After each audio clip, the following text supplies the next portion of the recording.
निकाय चुनाव में सपा करेगी बड़ा उलटफेर। दलित मुस्लिम ओबीसी वोटों पर अखिलेश का निशाना। अखिलेश ने बीजेपी सरकार पर लगाए बड़े आरोप। विपक्ष की छवि खराब कर रही है बीजेपी सरकार।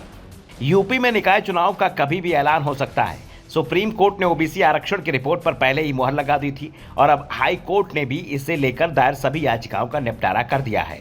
सरकार को रिपोर्ट सार्वजनिक करने का आदेश दिया है। संभावना जताई जा रही है कि कुछ ही दिनों में चुनाव का ऐलान हो जाएगा। चुनाव का ऐलान अप्रैल में ही होगा, ये तय हो चुका है। विपक्ष की ओर से तमाम आपत्तियां जताई गई थी। सरकार ने सभी को खारिज कर दिया है। निकाय चुनाव के सगबगाहट के बीच विपक्षी दलों ने इसकी तैयारियां भी तेज कर दी हैं। खासतौर पर मुख्य विपक्षी दल समाजवादी पार्टी पूरी ताकत के साथ तैयारी में जुटी हुई है। सपा चीफ अखिलेश यादव पूरे प्रदेश के दौरे पर हैं। वो लगातार योगी सरकार और केंद्र की एजेंसियों पर जमकर निशाना साध रहे हैं। किसान विरोधी नीतियों को मोदी और योगी सरकार दोनों को ही घेर रहे हैं।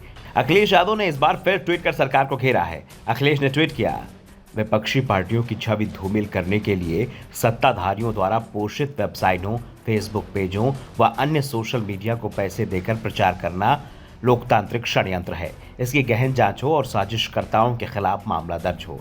अखिलेश यादव ने कहा कि बीजेपी की सरकार किसान विरोधी है, आम जनता खिलाफ फैसले कर रही है। हर वर्ग बीजेपी सरकार से नाराज है। हर ओर से शिकायतें आ रही हैं। किसान तो इस सरकार में ज्यादा ही परेशान है। सरकार में अधिकांश गेहूं की खरीद प्राइवेट कंपनियां कर रही हैं। किसान को एमएसपी नहीं मिल रही है। बिचौलिए औने पौने दाम पर गेहूं खरीद रहे हैं। सरकार पूरी खरीद भी नहीं कर रही है। बीजेपी ने जता दिया है कि वो किसानों के शोषक और पूंजी घरानों की पोषक है। किसान को उपज का मूल्य और लागत तक नहीं मिल रहा है। अखिलेश यादव ने कहा कि बीजेपी सरकार में अन्नदाता किसान सबसे ज्यादा मुसीबत में है। सरकार को किसानों की कोई परवाह नहीं है। कृषि की बढ़ी लागत ने किसानों की आय आधी कर दी है। भाजपा सरकार किसानों के लिए मुसीबत बन गई है। अखिलेश यादव सिर्फ बीजेपी सरकार की घेराबंदी में नहीं जुटे हैं, वो सपा के वोट बैंक को मजबूत बनाने की कोशिश भी कर रहे हैं।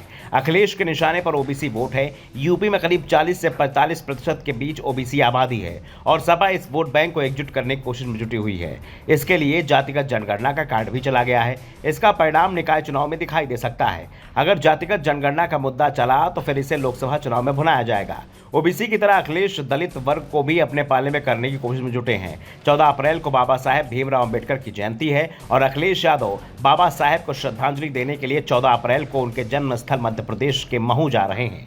युवा दलित नेता चंद्रशेखर पर भी अखिलेश यादव की नजर है। संकेत मिल रहे हैं कि चंद्रशेखर निकाय चुनाव में सपा के पक्ष में प्रचार कर सकते हैं। वैसे अखिलेश नए गठबंधन की संभावना से तो पहले ही इंकार कर चुके हैं। ऐसे में चंद्रशेखर की पार्टी से अखिलेश गठबंधन करेंगे, इस पर सवाल उठ रहे हैं। लेकिन जिस तरह से अखिलेश यादव और चंद्रशेखर मंच साझा कर रहे हैं, उससे सवाल जरूर उठ रहे हैं। इन सवालों में सबसे ज्यादा परेशानी बीएसपी चीफ मायावती को दिख रही है।